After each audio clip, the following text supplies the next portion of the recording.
Welcome back. ನಾನು ಪ್ರತಿದಿನ 5:30-6 ಗಂಟೆಗೆಲ್ಲ ಎದ್ಬಿಡ್ತೀನಿ. ಎದ್ದ ತಕ್ಷಣ ಸ್ವಲ್ಪ ಗಿಡಗಳನ್ನ ನೋಡಿ ಬಾಡಿ ಎಲ್ಲಾನು ಸ್ಟ್ರೆಚ್ ಮಾಡಿಕೊಂಡು ಯೋಗನ ಮಾಡ್ಕೊಳ್ತಾ ಇದ್ದೀನಿ. ಇನ್ನು ಬೇಸಿಗೆ ಬೇರೆ ಶುರು ಆಗ್ತಿದೆ ನೋಡಿ, ವಾರದಲ್ಲಿ ಒಂದು 3 ದಿನನಾದ್ರು ಈ ಥರ ಜಲನೆತ್ತಿನ ಮಾಡ್ಕೊಳ್ತೀನಿ. ಇದರಿಂದ ಸೈನಸ್ಸು, ಆಂಗ್ಸೈಟಿ ಎಲ್ಲ ಕಡಿಮೆ ಆಗುತ್ತೆ. ಹಾಗೆ ರೆಸ್ಪಿರೇಟರಿ ಸಿಸ್ಟಮು ಕೂಡ ಇನ್ಕ್ರೀಸ್ ಆಗುತ್ತೆ. ಇನ್ನು ತರಕಾರಿ ಲಿಕ್ವಿಡು ಎಲ್ಲ ಖಾಲಿ ಆಗಿತ್ತು ಅಂತ ಹೇಳಿ ಆನ್ಲೈನಲ್ಲಿ ಇವತ್ತು ಆರ್ಡ್ರನ್ನ ಮಾಡಿದ್ದೆ.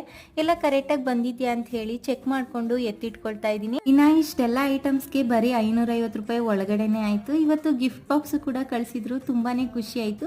ಇವತ್ತಿನ ತಿಂಡಿಗೆ ಸಿಂಪಲ್ ಆಗಿ ಪ್ಯಾನ್ ಕೇಕ್ನ ಮಾಡ್ಕೊಳ್ತಾ ಇದ್ದೀನಿ. ಜೊತೆಗೆ ಒಂದೆರಡು ಬ್ರೆಡ್ ಇತ್ತು ಅಂತ ಹೇಳಿ ಬ್ರೆಡ್ ಟೋಸ್ಟ್ನ ಮಾಡ್ಕೊಂಡಿದ್ದೆ. ಪ್ಯಾನ್ ಕೇಕು ಅಥವಾ ಬ್ರೆಡ್ ಟೋಸ್ಟ್ನ ಮಾಡಿಬಿಟ್ರೆ ಮನೆಯೆಲ್ಲ ಘಮ ಘಮ ಅಂತಿರುತ್ತೆ. ಬಾಳೆಹಣ್ಣು ಹಾಕಿರೋದ್ರಿಂದ ಕಜ್ಜಾಯ ಮಾಡಿರೋ ತರನೇ ಸ್ಮೆಲ್ ಬರ್ತಾ ಇರುತ್ತೆ. ಬಾಳೆಹಣ್ಣು ಸಿಪ್ಪೆನ ಎತ್ತಿಟ್ಕೊಂಡಿದ್ದೆ. ಈ ಬಾಳೆಹಣ್ಣು ಸಿಪ್ಪೆಲಿ ವಿಟಮಿನ್ ಸಿ ಹೇರಳವಾಗಿರೋದ್ರಿಂದ ನಮ್ಮ ಫೇಸ್ ಅಲ್ಲಿ ಪಿಂಪಲ್ಸ್, ಡಾರ್ಕ್ ಸ್ಪಾಟ್ಸ್ ಕೂಡ ರೆಡ್ಯೂಸ್ ಆಗುತ್ತೆ.